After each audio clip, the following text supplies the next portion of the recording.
სასარგებლობა კიდე იქნება რამე სარგებლობა მოუტანო ქართველ ერს.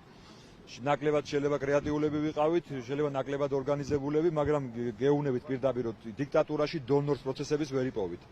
სერიოზულ ორგანიზებას ვერ მოახდენთ, იმიტომ რომ დონორი თქვენთან თუ მოვიდა, ნიშნავს რომ უნდა თქვენ გაყიდოთ სამშობლო ამ პრინციპების. ხანერად ის არავინ რესურს არ დადებს, რომ უკეთ ორგანიზდეთ. ეს არის შპარგალკა, რა ვიცი, რჩევები იმათ, ვინც გააგრძელებს ბრძოლას. აუცილებლად ეს ბრძოლა უნდა გაგრძელდეს.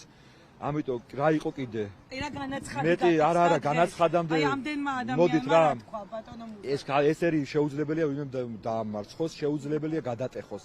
შეიძლება დაგდგუნონ, დაგპრესონ, მაგრამ არ დავიმტრევით. ეს ამ ერმა აჩვენა ფანტასტიკურად დღეს. მაგრამ არა უშავს, მინდა რომ აი მოვასწრო ესა, რომ ორგანიზება უფრო რთულია, იმიტომ რომ შეუძლებელიც, იმიტომ რომ სრული დიქტატურაა და არ დაელაპარაკოთ რესურსიან ხალხს, აზრი მაგაში დრო არ დახარჯოთ, ეძებეთ თქვენაირი გულანთებულები, თქვენაირი ხალხი იქ მეტი სარგებელი იქნება, მეტი თანადგომა იქნება და მეტი საიდუმლო შენახვაც იქნება. ეს მნიშვნელოვანია ძალიან.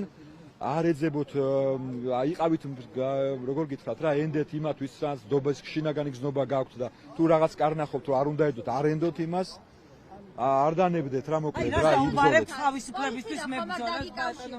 არა ვინ დამიკავშირდება, არა ტელეფონი თანა მაქვს, გავთიშე და ვერ დამიკავშირდება, არც არავის არ უტოებ რომ რაღაცა ის არაფერი სუფთაა ჩემი ტელეფონი. ჩვენ ვიყავით ალალი გულით, მე პირადად ჩემ პასუხისმგებლობა სრულად მე არავის არ გადავაკისრებ. ჩემი პირადი ჯანყი იყო, არ უნდა